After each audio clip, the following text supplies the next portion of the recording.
Fellow tennis nerds, today I'm here with another tennis nerd. So, you gearheads, I think you will enjoy this one. We have Beckett from Tenncom. I'm sure you're following this channel, very likely. I know that most of you are following many tennis channels, and I think that's great.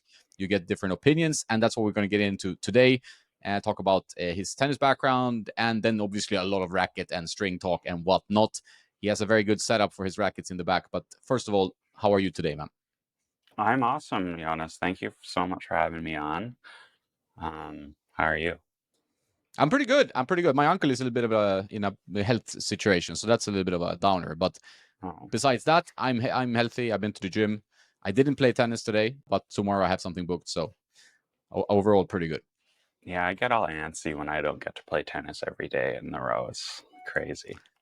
Yeah, it's funny how that addiction is so powerful. Like the tennis addiction, it's like once you get into it and you start playing quite, I mean, like 3, 4, 5 times a week, then it's like you can't be without it. Like 3 days passes, no tennis because of rain or whatever. Then you're like, oh, it's like a crack addict, right? Like what is happening? It's what's my Well, life we about? just play in the rain because, like Vancouver, we're on the ocean. It's rains. It feels like it rains 300 days a year here. It's not true, but we just play on this like unfinished asphalt court. It's super slippery. The balls get super heavy, but it's so hard to get courts here. All the indoor clubs in Vancouver have like 10-year waiting lists, or it will be Oh like Jesus. $100,000 buy-in to get on the list. It's crazy.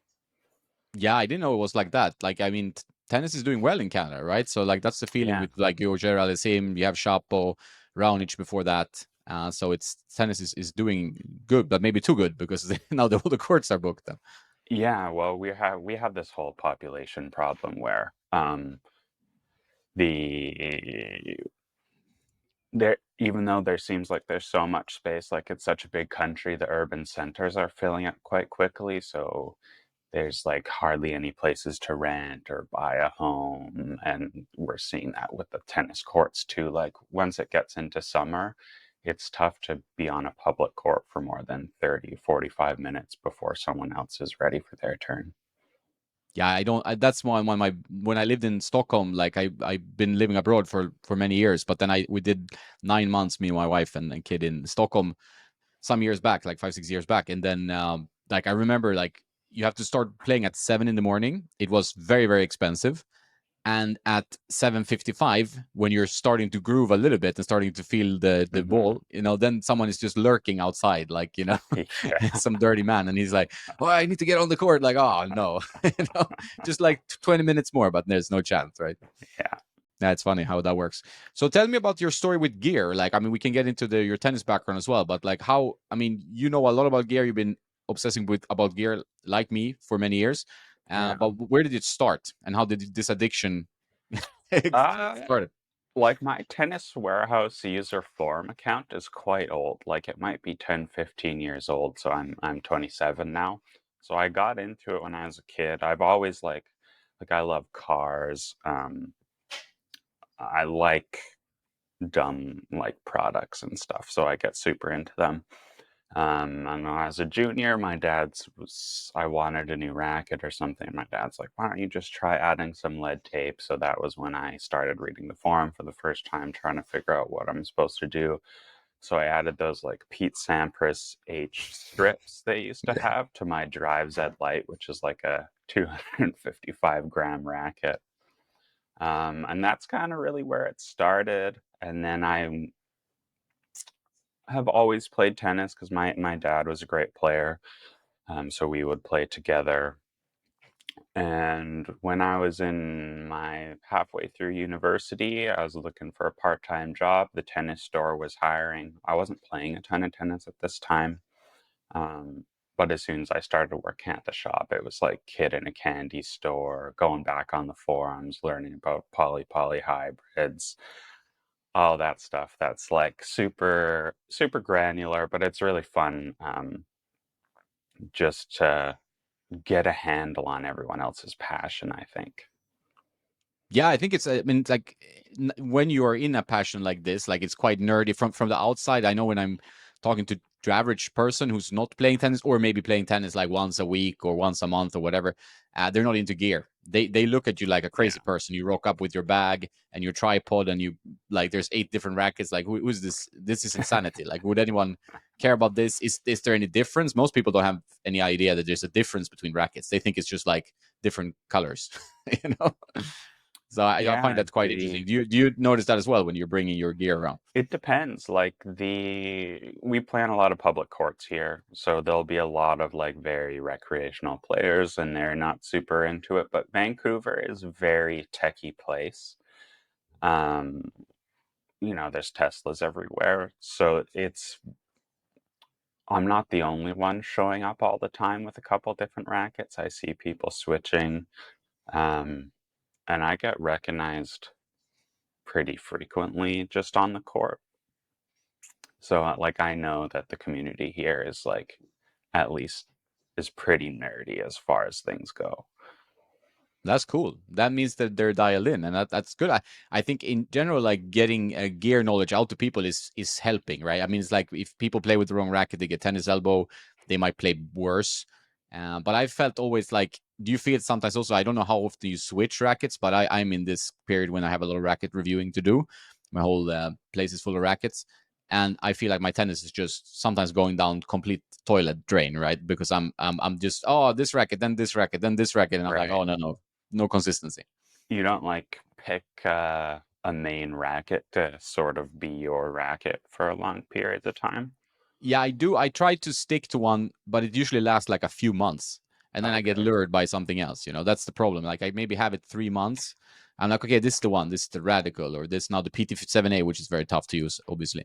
And now I'm looking for a power racket, you know, and I'm playing with the EASE 100, but it's like goes on ebbs and flows. It's like the craziness. And then I talked to my buddy Henrik, who's also sometimes on the channel, and he has the same situation where he's like, oh, I bought 4 of these. And I'm like, oh, great. And then 2 months later, he's like, oh, I bought 4 of these. I'm like, what happened to the blades? He's like, but I played 2 matches, it didn't work out. I try really hard to like pick a racket, customize it, and go, okay, this is my racket. I'm going to have a really high standard. Something else needs to come along that's like really better than it for my game, the way that I want to play tennis, which is not necessarily going to mean I'm going to win the most points, but it means that I have the most fun playing. So I've been using the Slinka Whiteout since May. And that's pretty good, huh? Whoa, that's quite long. Not bad. Before that, I used Extreme Tour for like 2 years. So I'm pretty good about like, okay, this is going to be my setup for now. This is my baseline, because there's nothing worse for me than, you know, you try to hit a couple times in a row, like 3 days in a row. And if you haven't found your groove on that 3rd day, it's so painful for me. Yeah, I know. I'm the same. Like yesterday, I had a really bad. Like I was playing with Ben from Tennis 101, one of the Instagram guys who does like some viral content, and yeah, no, I don't know. Like I had a brain malfunction, which happens to me from a frequent basis, you know. And I was like, I'm testing the new Dunlops, and I really like the CX400 Tour, but then I also had to try like the Pure Strike 100. So, and I started mixing up, and then oh, you brought your Blade 98 V7. I remember that racket, and then you know, it's all. It's too crazy sometimes. It's better to be more organized and dialed and say, okay, this is my racket. I use this for X amount of time if I'm doing a review or whatever. And, you know, I sometimes manage that, but sometimes my like passion for just, I want to play with this racket today, you know, it gets over. It takes over. Did you get the specs on your new CXs? Because my 200 came in quite low. Yeah, exactly. I mentioned that in a video I did, I think for the members for so far, but it might come out tomorrow for everyone. I think it was the same as yours, because I saw you had like 268 unstrung, right? Something like that. 262, yeah. 262. Okay, that's even lower. Mine was 268, but that's insane, right? So 268. Nikki, who did the review with me, wanted to throw it in the trash can, right? Like, he was like, I thought it was a mistake, because that's outrageous. Like that's a child's racket. But I think apparently 270 is like on spec. Wow. Okay, so they really went. I thought that they would, because for the 200 is pretty difficult racket. Like a 98, I think should be used by pretty advanced players. Like you need to be able to handle that racket. Otherwise, you can use 100 or 104 or 100, whatever. but you can't have it with the swing weights. I mean, there's no stability in the racket inherent in the frame, so you need the swing weight to be higher. And if they're going to have that, they need to add like an instruction manual and a roll of lead tape for average people. I mean, we can Yeah. check the swing weight, but for someone who's like, oh yeah, I like a blade, but I want to change racket, so I buy this Dunlop because it looks cool or whatever. And they go in there like, why? There's no stability. I don't feel like my ball has anything on it. And yeah, and then my CX400 Tour, which I preferred as an overall racket, that was 320 with strings, same strings, Solinka Hyper G round. Hmm. 125, and that was a great racket. Played well. Both me and Nikki, we liked it, but yeah, the CX200, it needed like a half a roll of lead tape before it became kind of like what it should be, I think. Yeah, I put 5 grams under the bumper first thing, so it was like 315 strung, and that was not enough either. Like I can feel like as soon as like Luca was going to push me around instantly because he can hit a pretty heavy forehand, and I had no control because the racket's just getting like deflected out of your hand right away. So for you, the 400 Tour is like the gem of that line right now. Yeah, I like the previous version as well. I don't know, like sometimes I prefer these like 95s, like because but they also need weight, but they are very nice frames. Like, and Dunlop has maintained, I think, or at least returned to a better feel. Like they had some lost years in my Yeah. memory, like where it's after the aerogels and all that stuff, they did some have a dark period, and but now they're doing good rackets. I just feel like a 200, it needs to be like a blade a little bit hefty, with the swing weight, like not obviously over 330 strong for most players, but still like you need it to be 325 for it to be playable. And then when it's not even 300, I mean, in your case, it was like 290 something, Yeah, it's with strings. outrageous. You can, I mean, this has to be returned. Like it's almost like this has to go under some return policy, which I don't know if swing weight is covering. Like because the swing weight can obviously, the weight and the balance can be somewhat okay, but the swing weight can be too low, way too low. Well, if like I think 8 points under spec is fine if like 270 unstrung is what they're going for. But I wonder like who's going to demo that and then want to commit to it, or who's going to buy it online. Like I find the more niche brands usually skew to a little bit more advanced player. So what kind of advanced player is going to feel inspired by this super light feeling racket? And I'm not sure what the development process on them always looks like, but it seems like a confusing market positioning to me. Yeah, I struggle with that with a lot of brands. Like sometimes I feel like, okay, you see this, you would say typical mistakes, but you see this mistake, you feel like this is a mistake. Like this is something that should have not been released this way, or not as frequently, or no, there's a few things that are like keep happening, and like low swing weights on player rackets. Like I can understand if they bring out like a CX 600, 700 for like, intermediate beginner, whatever, that level. That's fine that you have a low swing weight, 270, it's fine. Okay, but for advanced players, it's going to be completely confusing. And then you have to label it as kind of like this is a pro stock that requires you to go to a customizer, or you to be quite good at customizing to match these frames, because you can't do much with a 260 something swing weight, unstrung. So it's yeah, strange to I don't understand if they aim for 270. It's not this stuff frustrates me a lot after so many years doing racket testing. It's like, oh my god, this one you should be able to do by now. Yeah. Are you still kind of in that 330 strung range for your own sticks? Yeah, I like that. It depends a little bit on the frame. Sometimes if the frame is very bulky, I feel like it can be a bit lower, because I mean, obviously you have higher twist weights and stuff on these thicker beams, power frames. But on control rackets, I mean, 325 is fine. I like the CX400 Tour was playing fine with 321, I thought, because it has a bit of a thicker beam. It's more like a speed, So I thought that was good stick. I always liked that. I think that they also changed the mold, which was pretty good, I think, in this case. So yeah, it's a good stick, but it's going to be one of those that is underlooked because people go to the CX200, because that looks like the Blade player model, right? Yeah, totally. And I think it's a bit weird to have the CX200 Tour as the like a medium weight or like a normal weight. I find that a bit confusing personally. Yeah, it's very confusing. So right now, so the Solinco, is it the 1820 or are you playing the more open 1619? Yeah, I'm on the 1820. I never actually tried the 1619. What happened with my Switch there was Slinko reached out to me. They said, like, what can we provide you for a video? And I saw your review and a couple other people like love the 1820. So it's like, just send me the 1820. That's what everyone's interested in. Because I don't want to have like I don't want to ever fill this up because then it's just going to be everywhere. I just have one bedroom apartment, right?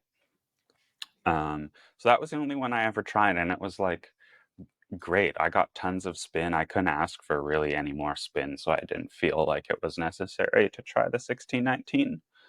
And then I can feel like I can string it looser, like 40, mid to high 40s, and feel like I have more than enough control.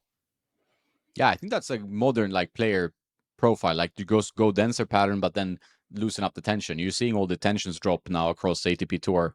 Maybe balls, maybe arms. A few of these things are taken into consideration. But it's also they're seeing players go lower. They're like, oh, maybe I should try getting a bit more on my shots.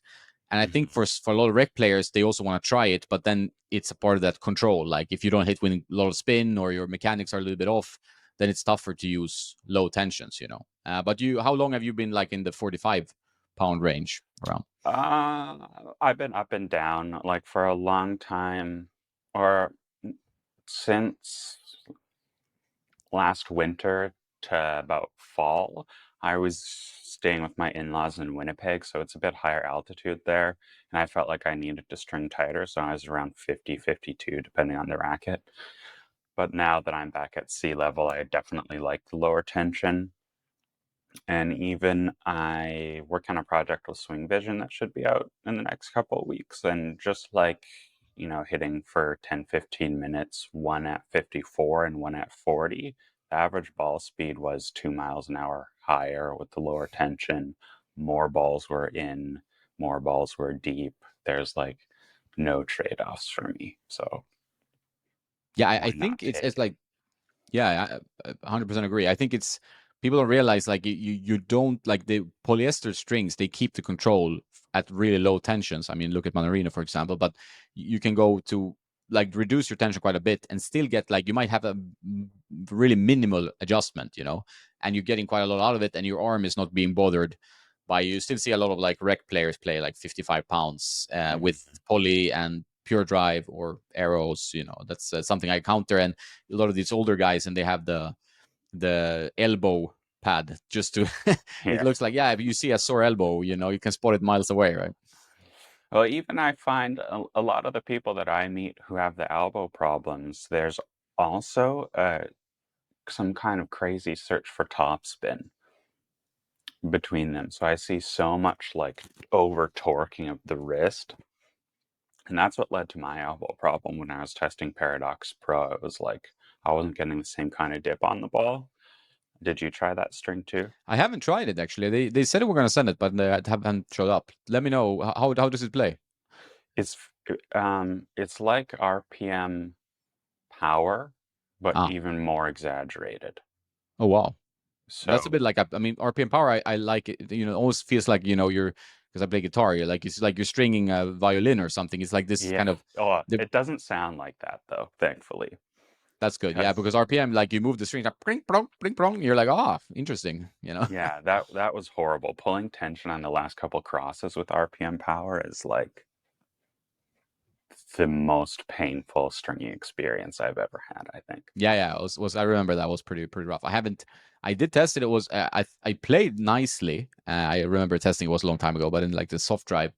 But yeah, I didn't. I remember not enjoying the stringing part of it, and that's also a thing. Like if you're gonna use a standard string, if you string yourself, and I know you do. I mean, it's like then it becomes quite important that it's also enjoyable experience. Especially if you have like an 1820. Like, oh, I have to Yeah. string this now.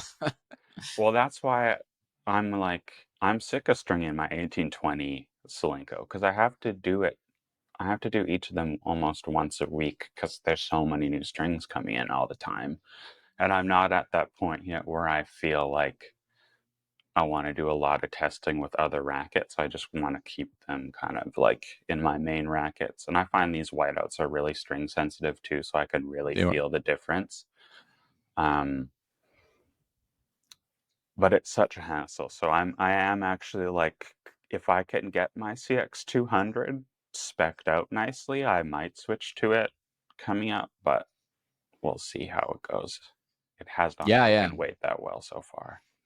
I mean, the feeling is nice. Like I sometimes feel like it's a sad thing when you play with a racket and you're like, oh, I enjoy this. It has a lot of good qualities, but it's so under spec that you can't. Like my motto has always been like I'm gonna be honest, you know, and try to see things from the good and the bad, but you try to be balanced. You know, I don't want to trash anyone if they tried hard on the product, but if it's like completely pointless or just a marketing thing, it's you know I will say that, but sometimes you like, oh, swing weight machine shows this. You can't. What can you say? It's just like it's obviously it's not good. You can't say anything else. You know, it's quality Yeah. control.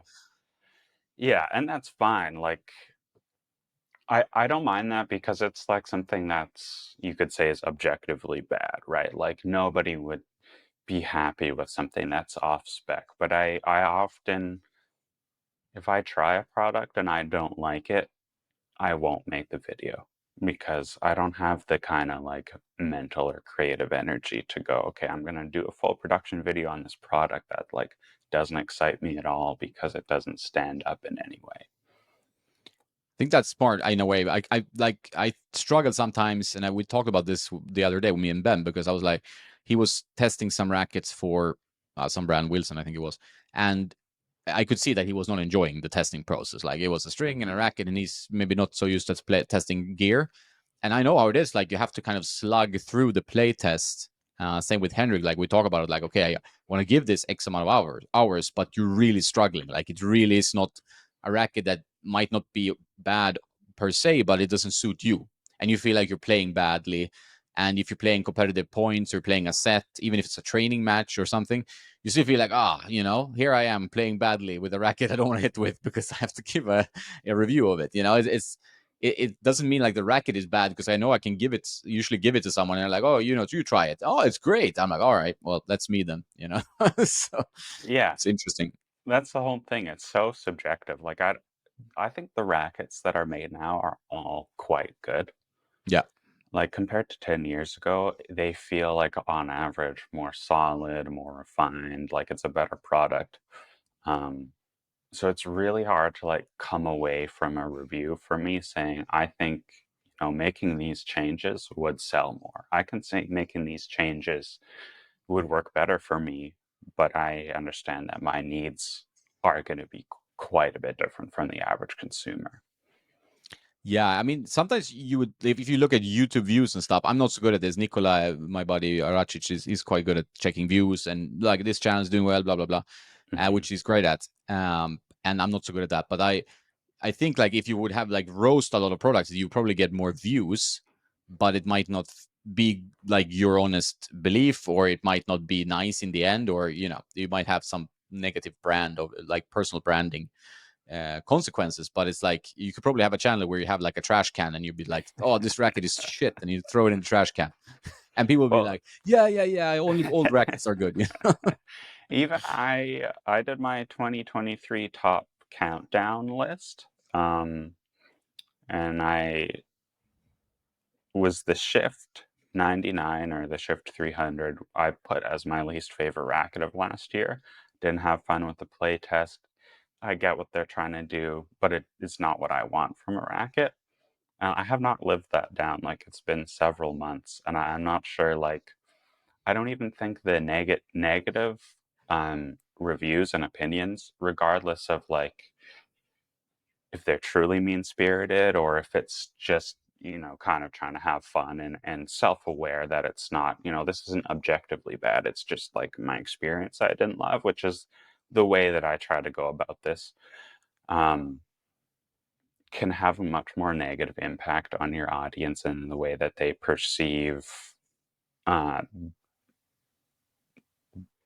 it's funny, it's the way that they perceive how you perceive them if they choose to use that product that you don't like. Yeah, it's a very good point. It's a thing where I mean, obviously, it can be fun to roast things, but it's also a reflection of you, and then it becomes a reflection of the people watching you. For example, like you Yeah. said, because I've met a lot of like since I usually bring the racket, I bring the racket bag or bags even sometimes, and then you meet people like, oh, is this the new arrow? Can I? Yeah, go ahead, try it. And then I try to gather information. Just like if some people have no experience, some people are really into stuff and want to be in the review. It depends a little bit, but then you realize like how subjective things are. So all you can Hmm. do is try to read it your way, tell people like this is my subjective opinion, or we have two guys or three guys we tested this, these are our opinions, and take it or leave it. It's not like there's no actual facts besides the specifications and the swing weight and what you have, but a lot of it is subjective feeling about the racket. So but some people want to feel like this racket is shit and this is a great racket, and this is like this not Yeah. it's not that easy. It's not black and white usually. No, there's totally a desire for there to be like a universal experience that we can talk about. But if you're testing in Spain and it's 21 degrees and I'm testing here, it's 10 degrees, we're going to have different experiences. Maybe my string machine's not calibrated. It's like way too loose and yours is right on. There's so much that can go on with the variables. And then I think the opponent changes how I feel about the racket too. Like, I know that if I don't play with two different people or three different people at a couple different levels, I can't understand how this racket plays. I need someone who hits harder than me and hits softer than me to really understand like how I can either take advantage of the racket by being aggressive or if it's going to protect my floor from getting blown out, for example. Yeah, I noticed that it's quite fascinating. Like, so I hit with my father, who's obviously a weaker player. He's 66 years old, so we play a few times a week, usually once, twice at least. He likes testing as well, but he plays with a racket that's too difficult for him, but he doesn't listen to me. Uh, so, so it's what it is. But then, so I test the racket, and his balls they're coming back, but they're not heavy. So I like, any racket. I can take a racket and I like, I'm feeling like a god here, and then you know how it is. And then suddenly you play with someone who's slightly better than you or better than you, and the ball's coming faster, and you're like, I have no time to react, or the sweet spot's too small. Like I on defense, I'm dead. And then you play with someone who's on your level, and then that opens up where you usually feel maybe where your racket should be. I think is when you're playing guys that are your level, and if you beat them with that racket, you're feeling good playing it with it. I think that's a pretty good candidate. But playing someone much better or much worse, I think that is definitely not where you should base your opinions. That could be a good, like you say, a good guide for, is this racket good for this type of level or this type of style? But it's not going to Hmm. be good for you choosing a racket, because that has to be beating people of your same level, I think, in general. Yeah, like one of the big tests that I do is I'm not sure if you've seen her, but Ali, who's one of the characters who appears on Yeah, our yeah, channel. yeah. Yeah. So she's kind of former pro level, but we can hit pretty well. Like she'll beat me like every time. But her balls are so heavy, they're pretty flat, and she really gets them deep. Um, it's so good for testing like how consistent is the string bed going to be on a racket. Is this racket going to like twist because I get it off center because I'm going to, because I'm going to be late, because I don't bend my knees, all this stuff. But that's fine because I've played with her several times where like if I get a racket that I can just kind of deflect and counterpunch, then I can stay in the rally for 10 shots instead of just 4 or something. Yeah, that's 100% true. I play with Nick, he's a better player. I play with some other guys, better players. And like I noticed, like I need more help then. Like, so I Mhm. can't play well with my PT57As, which are very hyped rackets for a good reason in terms of feel. But then if you play someone equal or a little bit worse, it's fine. I'm going to play well with that. But as soon as I get a really heavy ball, like someone at that level or higher, then I feel like I have no chance. Then I need my ISO 100 or something like that. Then I would Yeah. I would feel more at home. So that's the mess with rackets. And then you can play one day with the same racket, and you're like, oh no, the ball's just flying now with the 100 square inch. The kind of truth might be somewhere in between, but it's tough to go in between. I kind of like super control or super power. I don't know. It's like this kind of keep like pinballing between them, right? So you remind me that I haven't tried the PT57A yet, but I'm wondering, are there any rackets that like you have Grail rackets that you haven't even tried yet?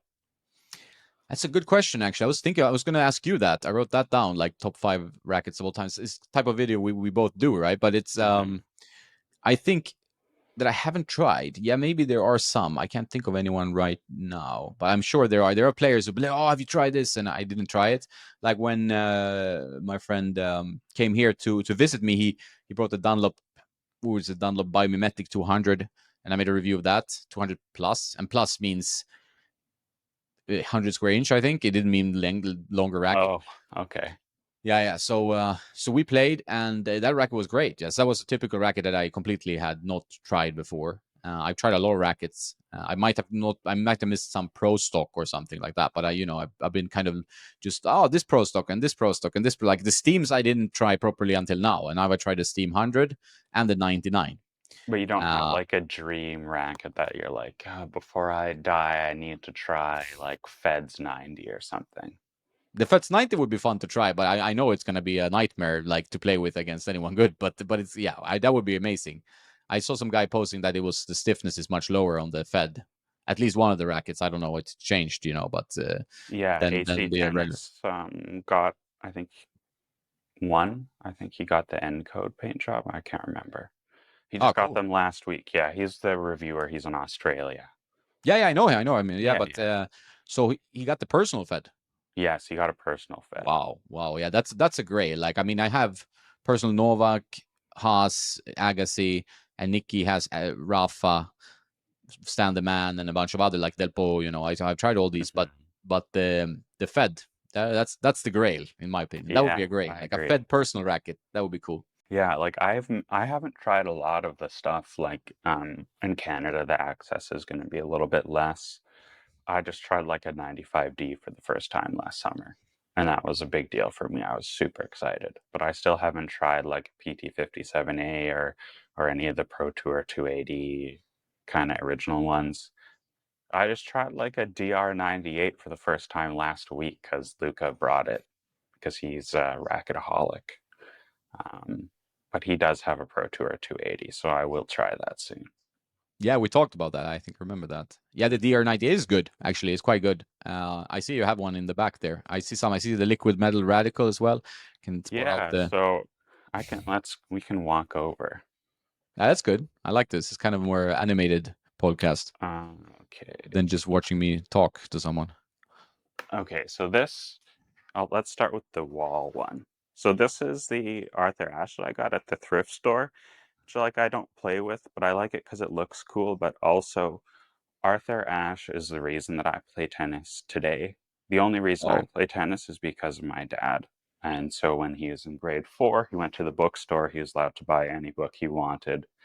He bought the Arthur Ashe book, found a tennis ball, practiced against his bedroom wall with a book and um, a ball, and then begged to get an Arthur Ashe racket. So my dad's Korean, so the whole, you know, Arthur Ashe not being white was a big inspiring factor. So that's this, great. Just wanna before you move on because this would yeah, be fun. But yeah, the Arthur Ashe I have as well. I don't have a very emotional reason, but I do find it to be a very attractive looking racket. So it hangs nicely on the wall with its like aluminum feel to it, and it's quite fun to play. But the sweet spot is like a peanut on that racket. Like it's a yeah, literally it's so it's flexy really and weird. nice. It's good for kind of grooving your strokes. Yeah. My girlfriend likes how it looks, so that's important. So this is like the GT Speed MP that I'm gonna do like a Sinner thing on. This is Luca's, which I'm borrowing from him. Ah, so it's the touch version. Yeah. Yeah, touch. Awesome. That's a good one. This is a N code, but it's like almost brand new. Like I don't know if you can see the Yeah, I can grommets. see it. It looks beautiful. That's It that has was my first serious racket, right? So I yeah, have an extra love. I bought it from a family friend and it hasn't been strung since 2007.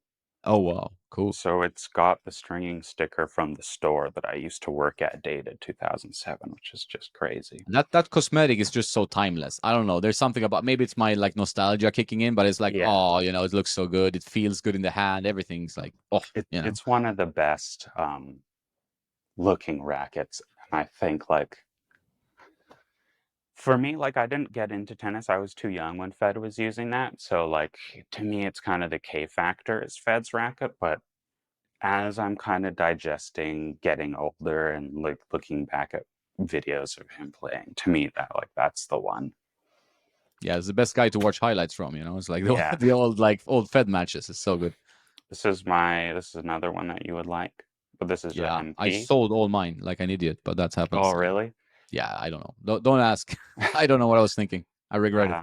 I bought this from Luca before he started his YouTube channel. Ah, smart. He Now he was, regrets it. yeah, he does. It's one of his favorite rackets, and he sold them both. It's an amazing, and also it's something about it. Feel I like the glossiness, the feeling of the racket, like the control. It feels like just such a pristine, I wouldn't say artifact, but it feels like it's just there to play tennis with. And yeah, I don't know. That's hard to mimic in modern rackets. That kind of like good vibes, you get Yeah. from that. Do you ever like get to talk with the manufacturers, or like, do you know what the deal is with the lack of gloss paint? I try to talk. I mean, sometimes I haven't really gotten a good reply. I think it's something that they don't want to share. I mean, like Head have been pretty welcoming in terms of like I've been there twice, their Hmm. headquarters, been walking around. Like Stefan is become a friend of mine, and he's a racket engineer. But obviously, I guess he's a little bit hamstrung on what he can say, and I Yeah, don't want to be the guy who be like, oh, gotcha. Now it's gonna be, friendship is a friendship. So if they want to keep exactly. things private, I respect their IP as a company as well, right? But I am curious, because like that's the feeling of the racket I like personally. So the like a video we're coming out now, we will test a bunch of other rackets. Like I didn't like the new speed paint, for example. I thought I was a bit and I would have loved it Yeah. to be glossy, but maybe I'm an old school guy and don't understand this stuff. Well, the whole thing with the paint, like, I thought Wilson's CV, and that was going to be it. I thought we would never have to see this velvet paint again. It really didn't age well. Didn't seem like anyone loved it, but I guess here we are. Yeah, I think they run circles around themselves. Like they oh, we have to come up with something, and then you have new people in the company maybe, or just like there's too many products released too frequently, right? So you have like these cycles that are too short, in my opinion. That's one of the things Hmm. I've even told them. Like I just said like, better to do a bigger product release. Like it's a big. I mean, you can do cosmetics, whatever. People can buy it if they want a new black paint or whatever. Every US Open, but just not don't be so stressed releasing products, because then like if you feel like it's going in the wrong direction or you're stressing and it's becoming less of what it could be, think it through. I mean, companies don't work like that, so it's just talking to nothing really in the end. But I just feel like sometimes they are a bit too fast with everything. It's not really gone through everything. Yeah, I was really happy to see Yonex delay their E-Zone for a little bit. Like, I didn't even know what they were going to do, if they were going to make any changes. Like, the V Core was so different. That was such a big overhaul. Um, and everyone seems like quite happy with just the whole E-Zone lineup. To have like it refreshed or changed in some way to risk making it worse was concerning for me. So I'm glad they're taking their time. And like the Pure Strike update, they had almost like 5 years for that. And I think that was really good. Yeah. Yeah, I agree. I think it's okay. People will be a bit disappointed. It looks the same. They changed the font on the side. They did a little bit of adjustment, but overall, like Racket's a bit softer, feels a bit better, and they introduced like some new models, at least the 1620 which I think is good. And the VS becomes the 97, which is more logical, so you're not confused every time they're talking about the VS models: Pure Drive VS, Pure Strike VS, Pure Arrow VS. So I mean, I prefer that they have fewer rackets, put a more effort, and then if they do something, they do it pretty big. And it might, I mean, I thought maybe the V course was a little bit of a too much in one direction for my personal taste, but I do applaud the effort. Like, I mean, like Hmm. this V course is so different from the 2021 V course that I'm like, okay, you went for it, and this is fun. So people can like, okay, I'd rather that they actually have several models available to be like, oh, you want the 2021 V core, you want this V core, Right. because it's you don't need to completely overhaul, but if you do, it's a nice little risk of the company to do so, right? Hmm. Who do you think has like the best lineup right now? That's a good question, actually. I thought about that a bit. Technofiber is a little bit confusing because TF40 and T-Fight both control rackets in many ways, and the Hmm. TFX one is not something they've been pushing as much so far, although they have Mute playing with it. And I think they can do like a TFX2 or whatever. It might be very good. No idea. But I like fewer rackets. I think Head have way too many. I've said that in many videos, I assume, right? It's just like, oh, how many 98, 16, 19 rackets can we have? You know, it's like, it's before people get like, oh, Boom Pro, Radical Pro, this. Wilson is also a bit confusing with the Clash. Sometimes it's like they say it's a control racket. I would never say it's a control racket. It's a comfort racket, in my opinion. It's like a bit of a, I would, yeah, it's a specific racket. Like it's hard to categorize it, but it's definitely more focused on comfort. So I would say like Yonex probably and Babola are my favorite. Like when it comes to the lines, it's just like, okay, we have control, power, and spin. I'm like, you don't need to confuse more. Like, don't add anything. That's fine. And then within the line, there's a little bit of differentiation. It feels like there's something for everyone without having too much overlap. Although the percept, there's a lot of percepts now. Yeah. I mean, the problem starts happening, I think, again, right? It was when you're introducing like 100 square inch control rackets that also have thicker beams, you know, like you have the Dunlop CX400 Tour that we talked about. It's like, okay, 23 millimeter beam, then you're in speed territory. Then you can actually argue maybe that head is a little bit more logical because they have that middle speed and it's different because of the width and stuff. But I do like you just power, control, and spin. It feels like it's easy to wrap your head around. Obviously, you're going to have a lot of models, so I don't know how you combat that. But I think also the companies, like, they think, the more rackets we have, the more people will buy, you know, because we're, you know, if you're a tennis nerd, you're going to be like, oh, maybe I would need a little bit more denser pattern, or maybe I would be a bit bigger head size, but the same racket, and then you have another purchase, right? So I think especially with Yonex, there's a lot of people who like move just from Yonex to Yonex racket more. I get that more than like in my consultations. There's a lot of brand loyalty to Yonex.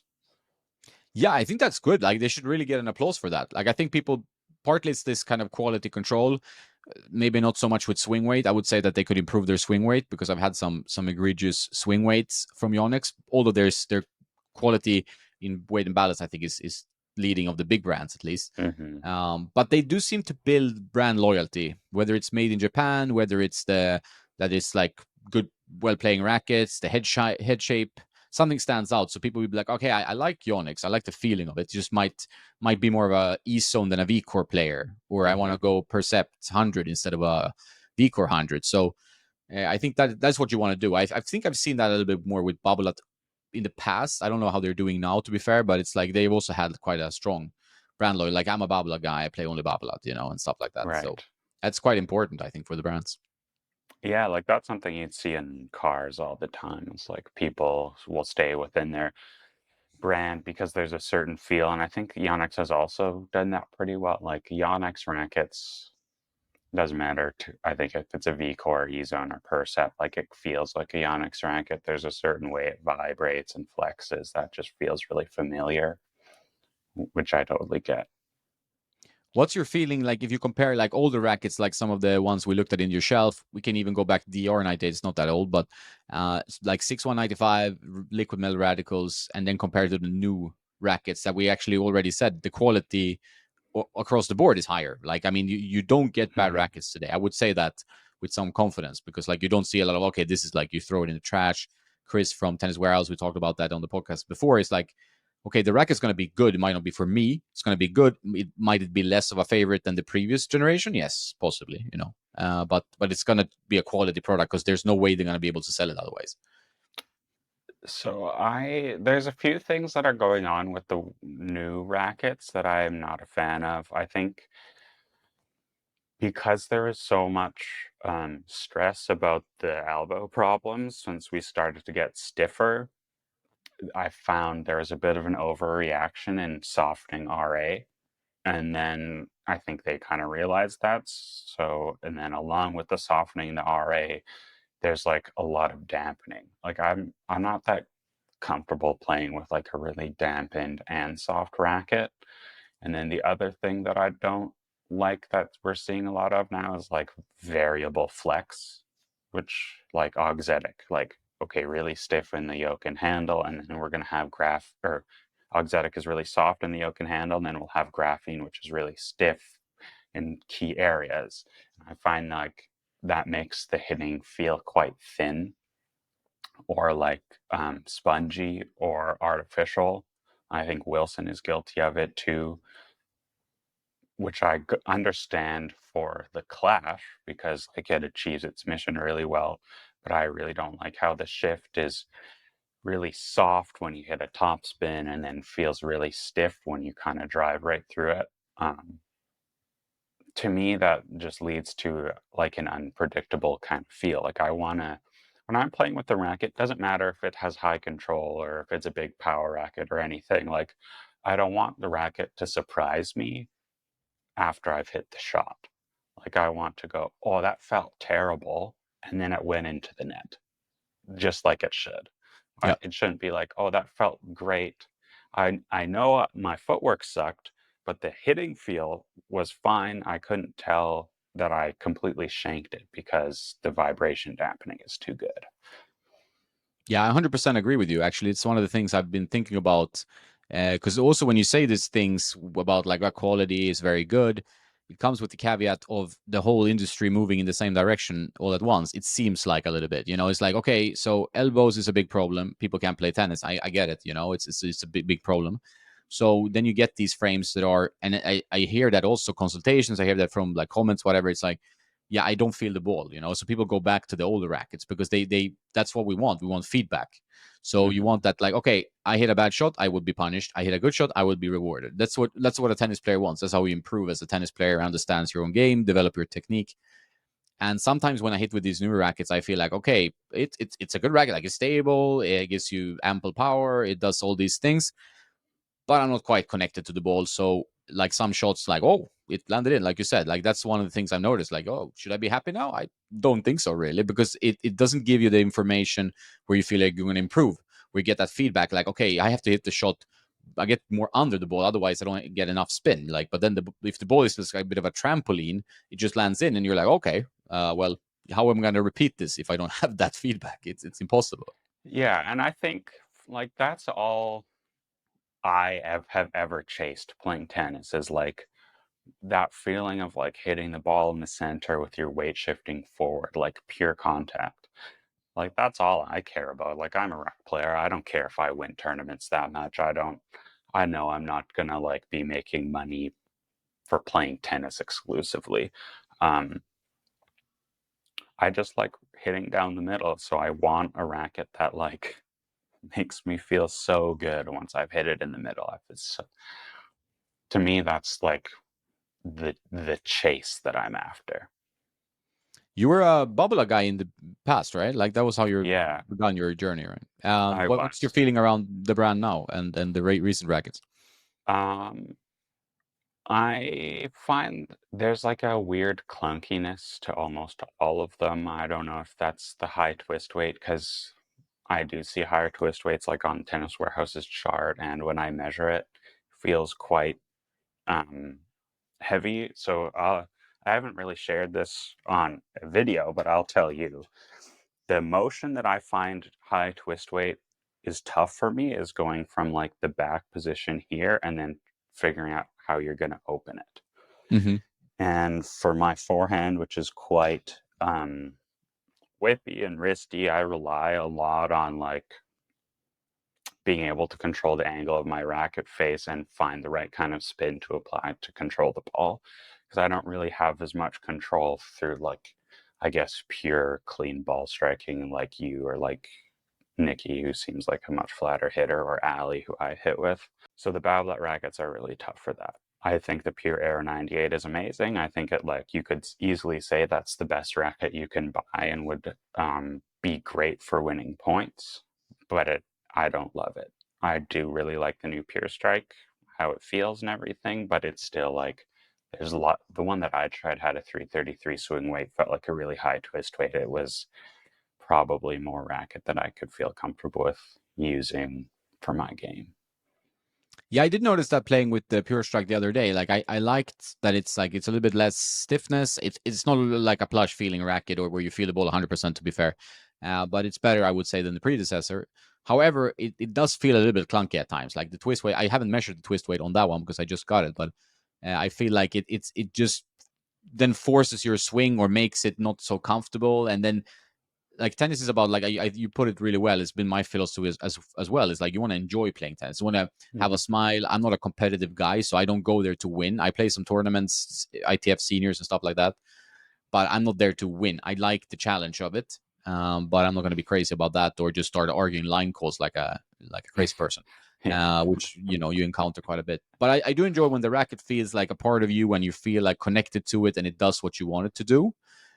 And I've struggled with some modern rackets in that term, like we talked about. It's like it's some of them. That's why you sometimes you play with it for a while and you're like, okay, I'm getting more power, I'm getting more spin. I am a little bit tougher to beat for better players. But then you're not like, you have a period where like, I'm not really enjoying to hit the ball as much. Like if, for example, if you're just hitting, like if I'm hitting with my father, for example, it's I have to invent stuff to train myself. I train him, but I have to invent things where I need to improve. And then I want a racket that like feels good. So I feel like, wow, okay, just hitting the ball is just so much fun. I just enjoy it. So Yeah. So what racket do you think feels the best right now? well, the new racket is like my P7A. It's but the racket I played with for a while that I was like, okay, I'm gonna have to play with this all the time because it's like the best feeling. Obviously, sweet spot is minuscule, very tough with stability.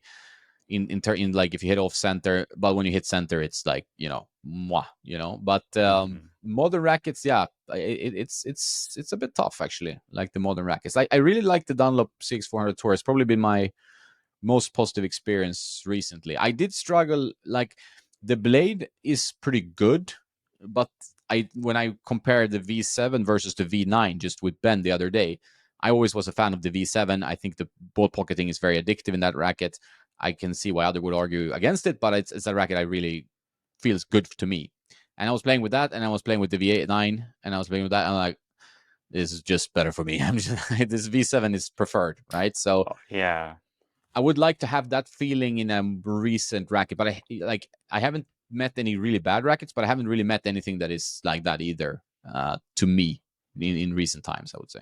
Like for example, the Radical MP, I like that a lot. I play pretty well with it. I won some tournament with it on the seniors side, and you feel like the ball goes pretty much where I want it to go, but it's not a racket that brings me a smile in the terms of feeling. There's no pocketing. There's like it's just it's good. I find the hitting sound, like my turnoff is twofold. Like I had a hard time with spin modulation on my forehand with it, but it's super direct, which I really like. But the hitting sound was like really high pitched, I noticed. And then I Yeah, noticed they have sound grommets, whatever that is supposed to be. No idea. But it's not like a really the sound is not the attractive feature, I would agree.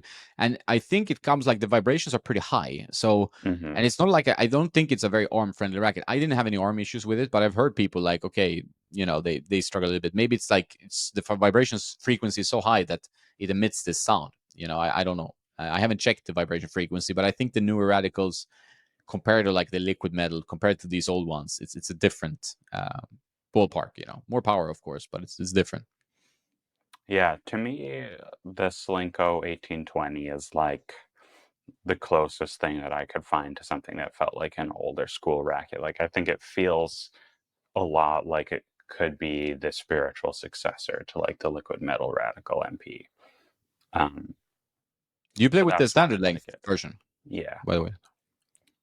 It's too much racket for me to play with something long, and then I don't want to, like, if I'm testing multiple rackets every week, I don't want to have to switch lengths and then try to regroove my strokes. That was the main thing. I'm sure I could totally use it because it doesn't feel slow or anything, I don't find, but so much adjusting all the time. I don't want to add more to my plate, No, I think that's smart. And then with the strings, you mentioned like you have to restring all the time. What string are you using right now? What is like your go-to string setup? If I was to play a tournament, I would do Grapple Snake Tour M8. Hmm, So that good was, choice. I won a tournament last summer using that string. Felt really good with it. I like it because the last thing that I really want to do after I play a match is like come home and string a racket and be ready for the early morning the next day. So I think M8 like holds its playability throughout the tournament, and you maybe only have to string once or twice depending on how many matches you get, how long they are. And it's predictable, good blend of everything. Maybe no like wow factor for spin, but like I don't think that should really be the goal when you're trying to win points for a lot of people. No, I think spin can, like you said, sometimes some people they exaggerate the importance of spin because it's like, Mm-hmm. it's about getting the ball in with reliability, whether you're using a lot of spin or you're hitting flatter. It's about that like consistent feeling of, okay, I'm in the sweet spot, I'm hitting the ball. I think, obviously it's all about footwork, and it's also all about contact point, these kind of tennis fundamentals that people can easily forget when, because I can get people asking like, oh, but I'm, I can't get the ball in the court, so I need a spinnier string. And I'm like, if you can't get the ball in the court, it's probably not the string. Like Yeah. it's how it is. It's so easy Yeah. to, it's so easy to think like, oh, but if they really grabs the ball, then we can't cheat the game of tennis. It's not possible. We're working with the margins here. That's why I struggle a lot with the kind of ultra spin oriented products. And even now, I find the arrows they don't like lend themselves that well to a spinny stroke, in my opinion. No, I think like I maybe I've moved around a little bit on this one, but before it felt like, okay, if you have a really extreme spin, this should accentuate it. But why would you want to accentuate something you already have, right? So Hmm. it might not make sense. I think it's like in the head you have Rafa, and you're like the way he hits the ball, and it's like he uses arrow because he's a spin player, blah blah blah. But I think sometimes for flatter hitting players, the arrows make even more sense because the ball has a little bit more launch. So you're not going to hit the tape of the net. While for some spin players, an 1820 might make more sense because you already have enough spin, and that's going to help you with having a slightly lower launch angle. It's not going to be so easy to hit it maybe for the opponent. So I think it could sometimes be the opposite. You have to look at the opposite. You're like, okay, I'm a attacking player, but I hit this tape a lot. So then maybe you need a spin racket. Could be the solution. Yeah, that's exactly what I did. So I used the Aero Pro Drive for like 8 years with a small break of using a BLX blade. And I was playing against these guys who were one guy had just come back from playing D1 college tennis, and another guy, his brother went pro, his dad was pro, so he was like making his effort. And I couldn't keep up with them. I was pushing too much, and having that Aero Pro Drive spin friendly, powerful racket was just like encouraging me to push harder. I thought, okay, I'll just play defense. Okay, the SV95 still like a spin racket, but not something you're going to play the same kind of tennis with the Aero Pro Drive. Force me to step in, force me to hit through my approaches. That's something that was a really big challenge for me in my tennis career, is like, how am I going to deal with this short ball? So now I feel like with the 1820, I feel so much more encouraged to like go after it. And you don't want to like hold back on your shot and then run into net thinking like, oh, I held back, now what?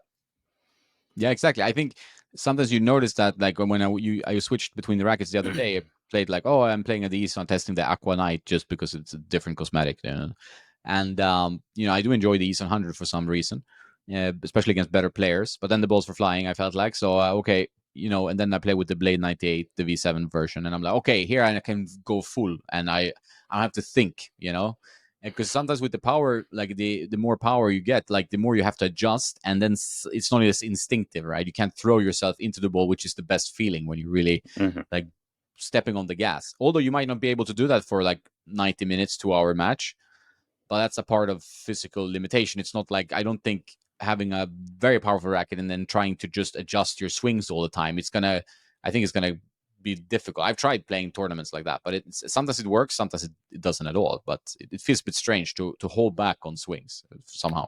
Like if you had to play a match to save your life after this chat right now, what's your setup? I think I'll go with the PT7A. Those are the ones rackets I've.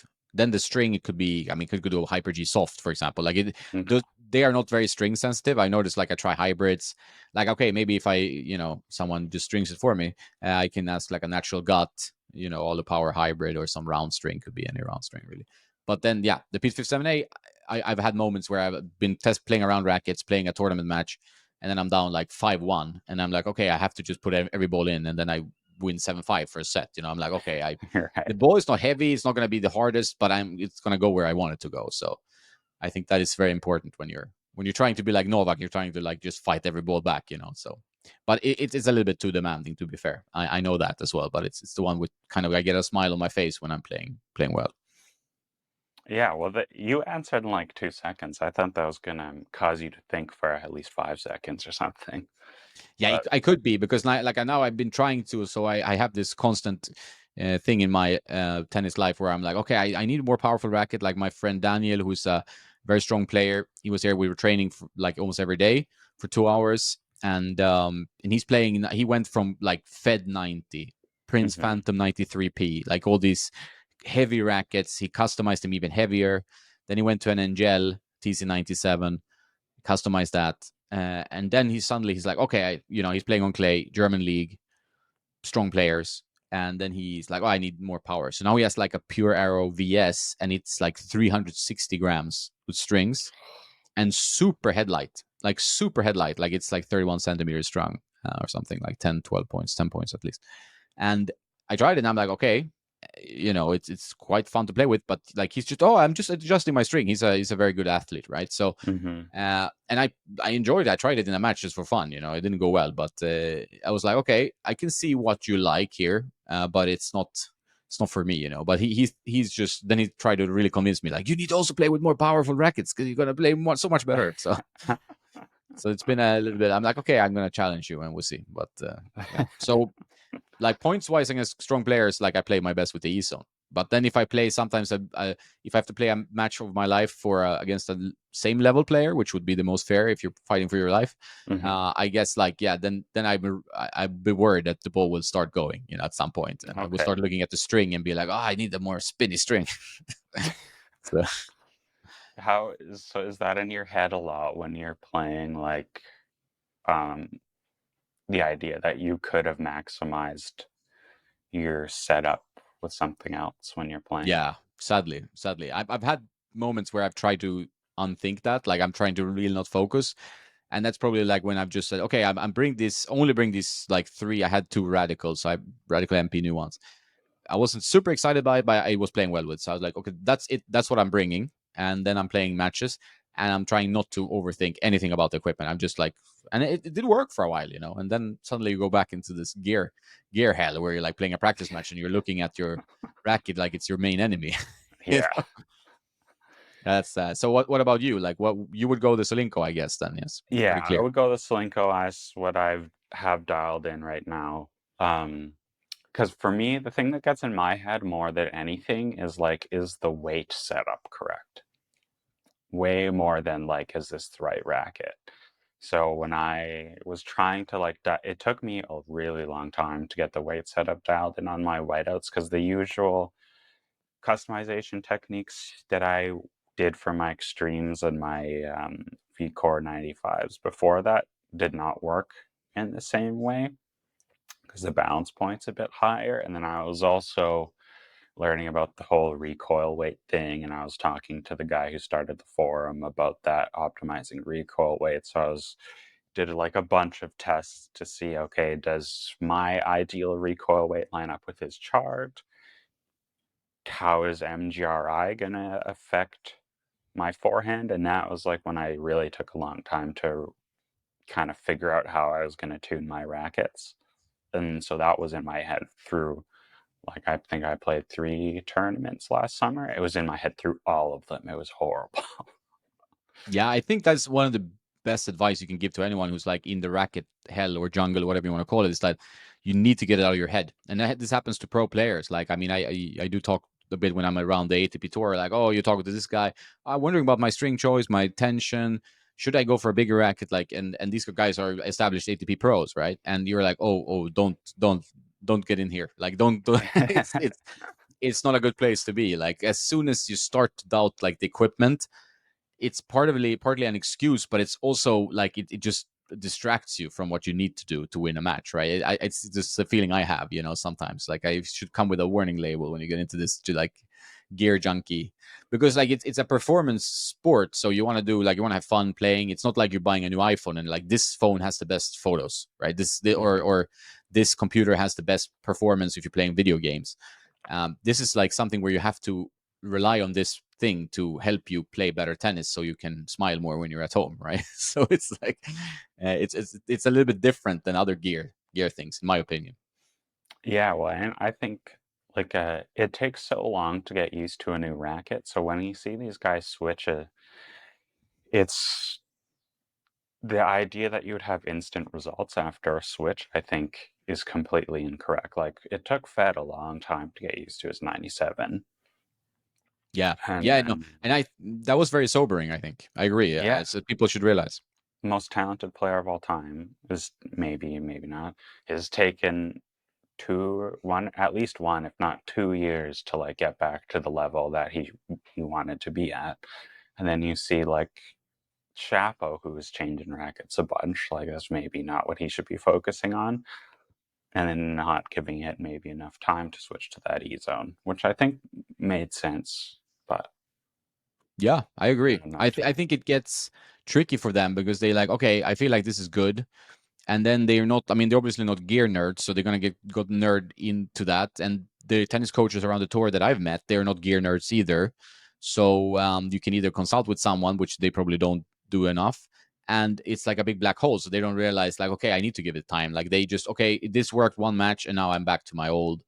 And then sometimes you see them like, obviously you get superstitious when you play tournament matches, so they're like, oh, I want to go back to my cosmetic. Even like it becomes so Yeah, much of a superstition. yeah, Now I saw I got a post on Instagram like, oh, Diego Schwartzman is playing with his Graphene 360 cosmetic, the orange one, and it's only a head. I mean, the racket is the same, right? He hasn't done any changes, what I know, but he's like, okay, I won with this. I have lost 6 matches out of 7 with the other one, right, or something, and then he just wants to get back into that. Like it's just a thing to throw your head back into a good place, hopefully. like I was shocked that Head was okay with Sinner not using the new speed for Yeah, the that's for me Australian was Open. weird. Yeah, It's like that's like the dream. They got him on the Head card and he's winning, but yeah, it's I don't strange. know if we'll see him switch. Yeah, sometimes it's weird with the equipments thing. So you wonder if it's like, do the player perceive a difference just with the cosmetic? Like, it's a glossy racket. It has 3 different, colors have moved a bit. Like on the speeds, they don't do a lot of changes to the actual cosmetic. Like it looks the same.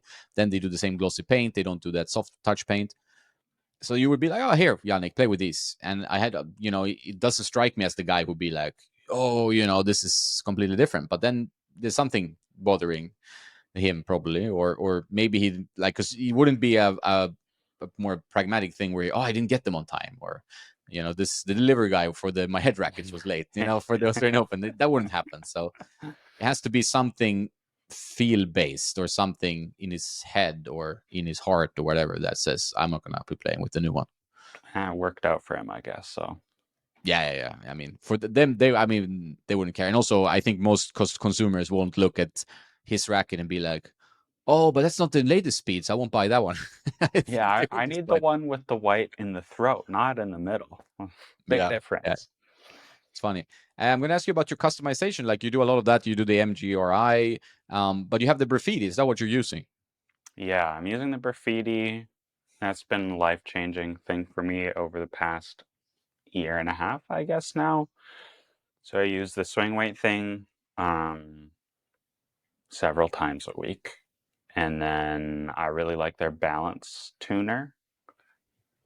Just easy setup with the phone. And then the twist weight I'm trying not to get too caught up in. I saw you got the Meteor Tune thing. Yeah, I'm testing it. It's behind me here. It seems good. Like, I mean, I've never been a twist weight measurer so much. So for me, this is a new territory that might be dangerous to move into. I sometimes have to restrain myself because then you know how it is. Like your head starts getting all kinds of problems where it's more about your footwork, But of course, yes, Yeah. there's another aspect of your reviews you can add. I saw the Meteor Tune has, it's not twist weight, but it's like right left distribution of weight. It's like spin weight minus something. Someone messaged me that it was different than what they have. That is pretty cool. I haven't really like gone into depth yet because I've been so busy. But it's like is that you can like get really automated measurements on like how to match rackets through their software which you connect to Yeah, so you have that's like nice. Bluetooth connection. So that seems pretty neat. I haven't tried it though, so I cannot say if it's good or bad, but it's going to be the next kind of experiment, but takes time. So Yeah, something like that would take me forever to figure out all the different workflow potentials for that. But yeah, so with the whole custom, have you read a little bit about the recoil weight yeah, thread on the I've like the Tennisnerd MGRI. has? I've gotten sort of many questions and stuff. So I've been tinkering with that in the past. Yeah, But have you tried to see if that table works out for you? I did try it, and it did work in one way, but then I got kind of lost in it as a little bit as well. I started testing like, okay, this the 20.5, that like this. So I don't never really settled on something where this makes sense for my game. Maybe I need to revisit it. Partly I didn't want to open that can of worms also because Yeah. then the audience get even more confused, and I get even more confused, or that like, it starts becoming a thing of everybody needs to do it like this way.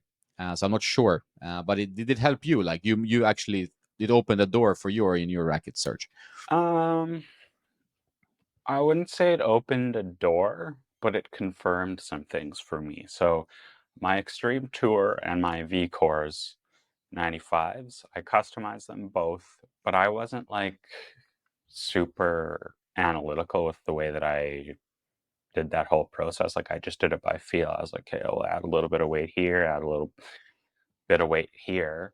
And then only recently when I saw his chart, I was like, okay, I want to know if like my last two rackets lined up because I spent a lot of time with each of them to get them right, and they were the same, and they both line up with the chart.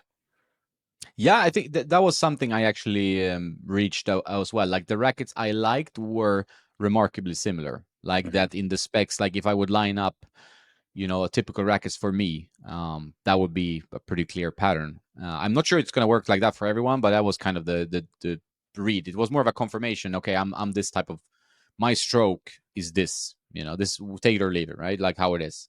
Yeah, I Then think you obviously need you're to right. have. Is sorry. Oh, I think you need to have um, all, maybe finished strokes. Like you have to, if you have not settled on your forehand technique, it's going to be hard to go, okay, that's the setup for me for the rest of my life now.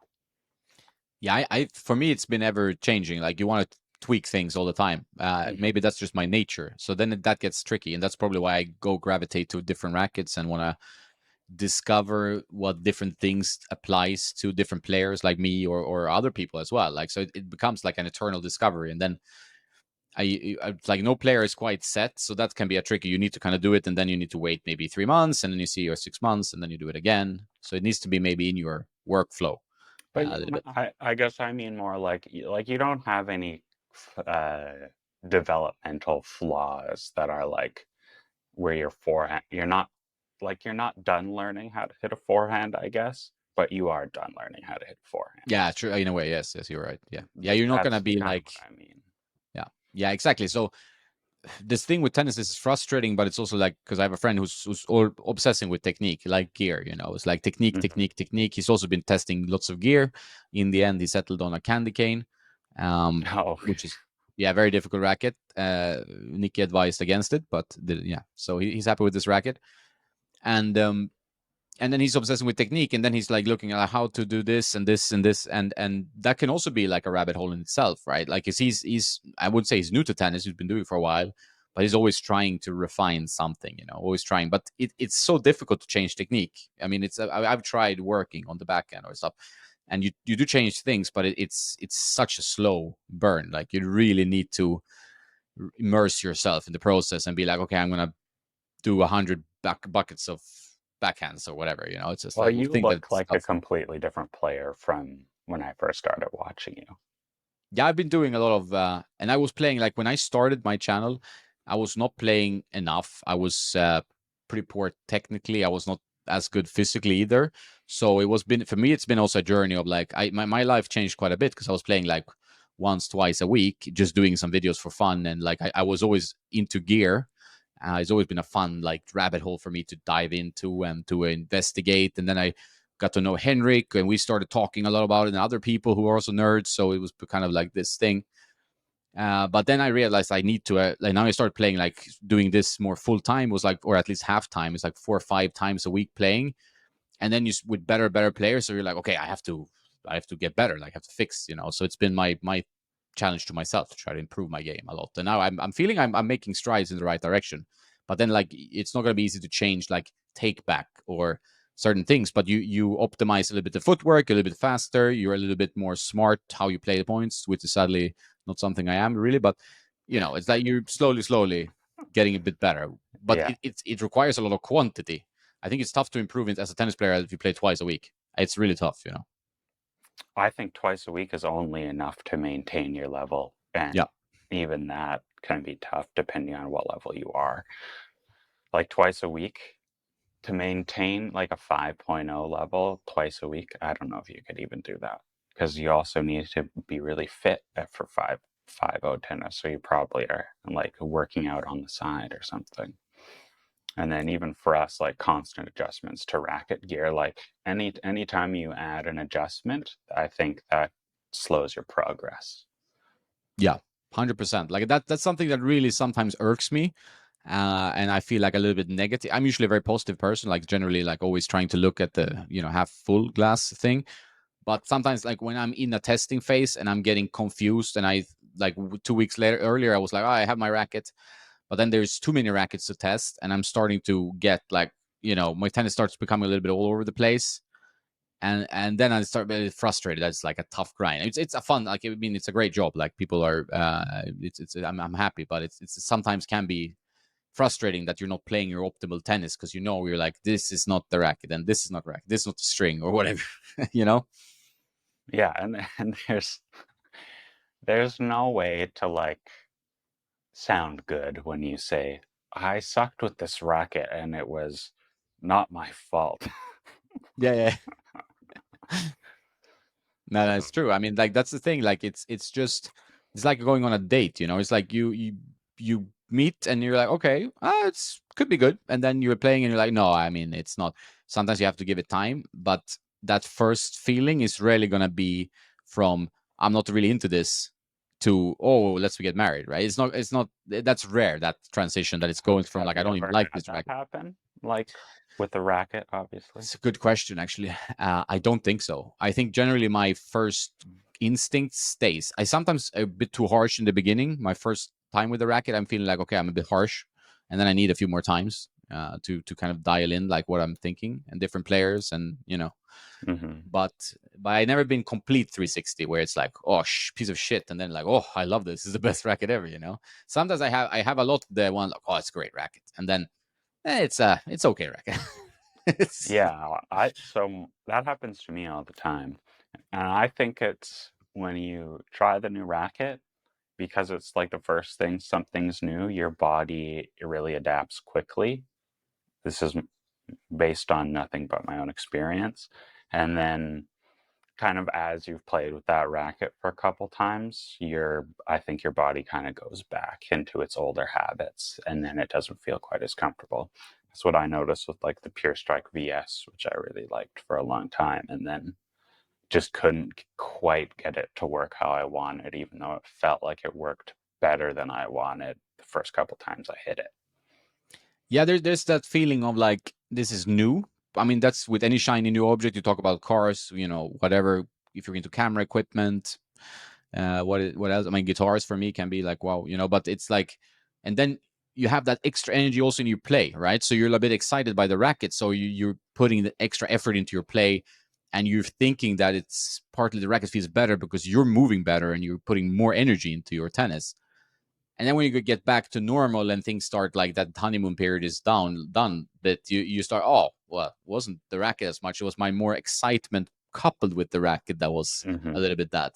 You don't get that with every racket though. I noticed that. Like you test rackets, you bring out, okay, it's a good racket, but you don't get that feeling. And sometimes you get that feeling, and then it's really dangerous because then you feel like I'm playing so well. I mean, I finally found my new racket, and 3 weeks later, you're like, yeah, it's a good racket. It's Yeah. I think for me, the racket that I turned around the most on was like the Bolt rackets. oh yeah. but was like in a good or like bad sense? Where did you go from the first Well, hit? I thought this is going to be stupid. And then I hit it, and it was exactly what I expected.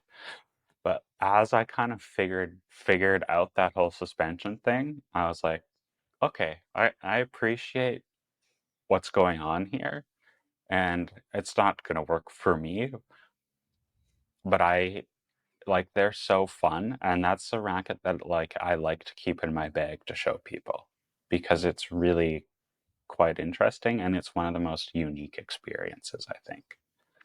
Yeah, me too. I think we had a similar feeling. Like I think I was ready to roast the racket in my head. You know, I'm trying to keep an open mind, but I'm like, okay, gimmick probably. That's what I Mhm. was feeling. And then you hit with it, and I'm like, okay, well, there's something going on here. It feels quite nice. Like the sweet spot feels like something is different here with this racket, not in a bad way. And it like that kept like there is some trampolining. It does some things that I don't want in a racket, but overall, it's also a fun racket to use, and it's a racket that I think has enough innovation and new thinking that you're like you get like, oh, I'm happy this is existing. I'm happy someone tried this, that it's like doing something different, and I think that's cool. Like that's a cool product. And I like really admire how passionate the founder of Bolt is. And like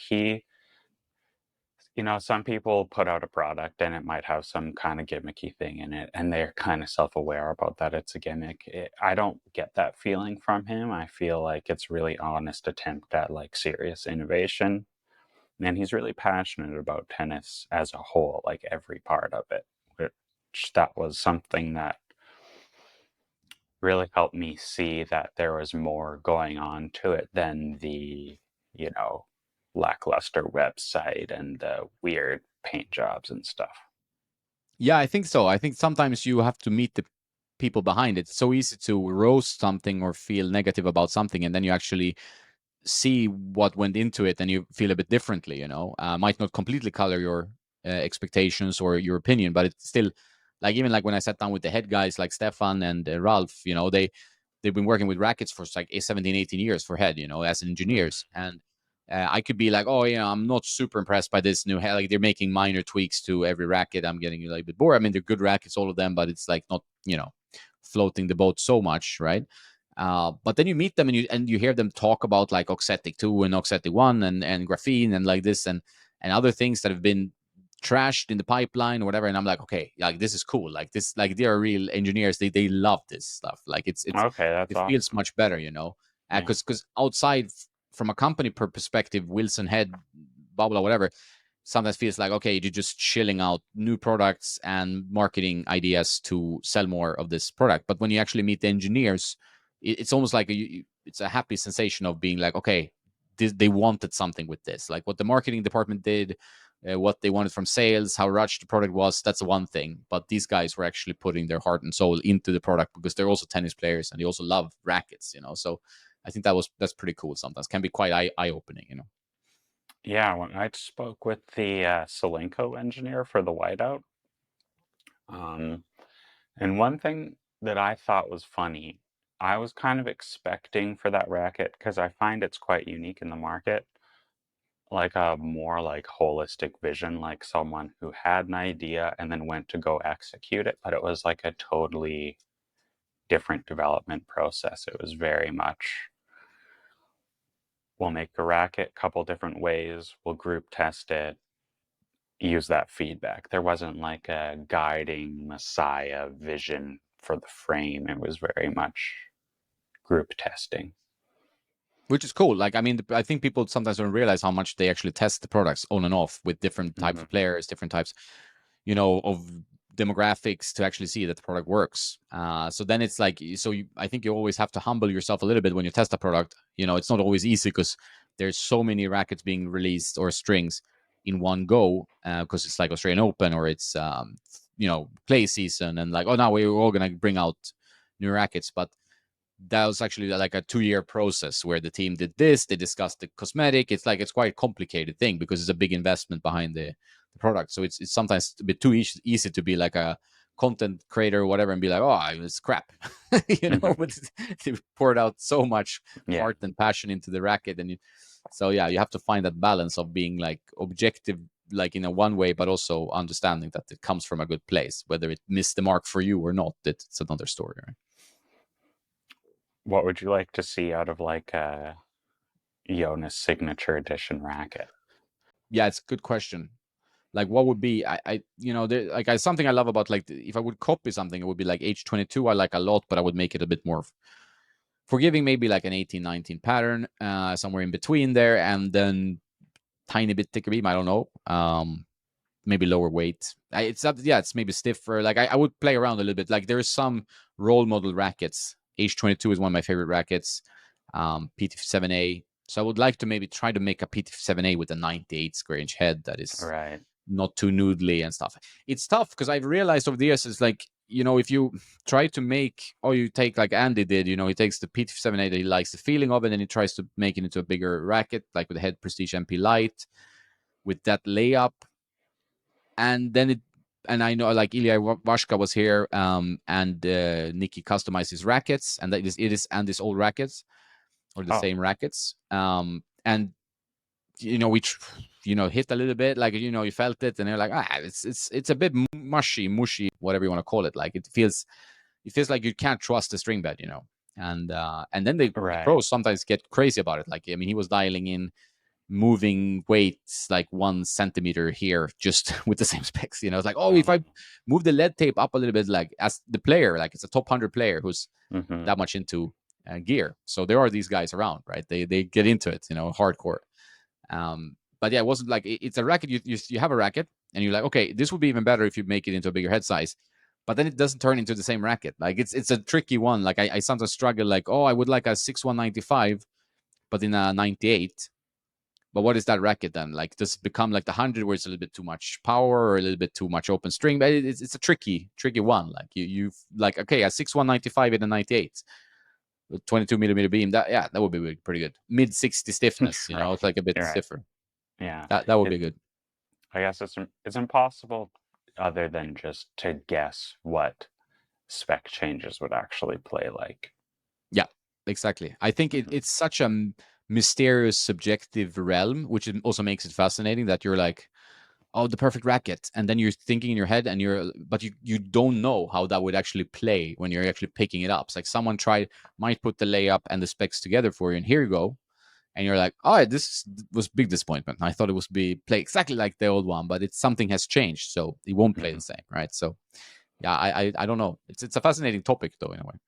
For you, what would be your ideal, if you could pick your dream frame? Like, I would really just like Pure Aero 98 or VS with dampening removed and a lower twist weight or something. I would be really happy with that. Or even like more of like an extreme tour pattern, like a little bit denser in the middle and then opens up.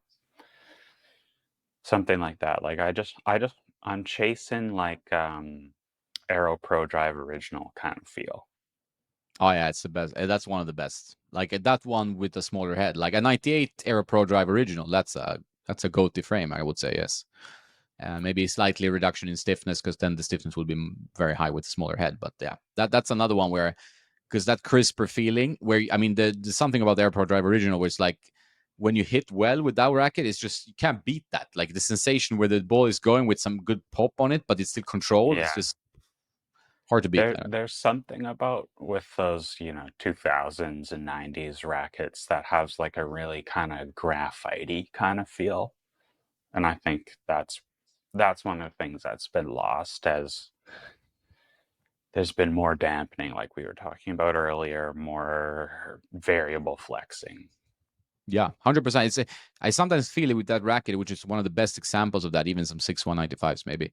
But it's that, like, it almost feels like the graphite kind of sparkles like water in the frame when you hit the ball. It's like there's some like, that's why you say crisp maybe. It's like it's someone's eating Pringles, or something is happening inside the frame that is just had like beautiful sensation and sound, that is tough to mimic. There's nothing there. It's just the graphite. It's just the graphite working. That's it, Poetic. Okay. Well, it's been an hour and a half. How are you Yeah, feeling I have to about go to dinner actually. time? Okay. My friends are waiting.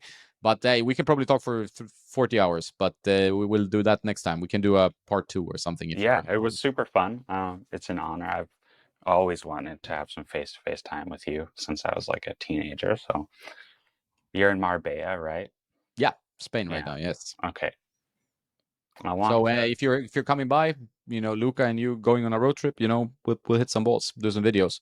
That would be fun. Yeah, that's something I I'm not want to sure. do. Like it would be fun to go to Canada for some masters or something, but I don't, I'm not sure when that can happen. But I would like to go to like Indian Wells and stuff, but it's tough. You don't get any press passes. You don't get like, Yeah, they're there's pretty no, cutthroat.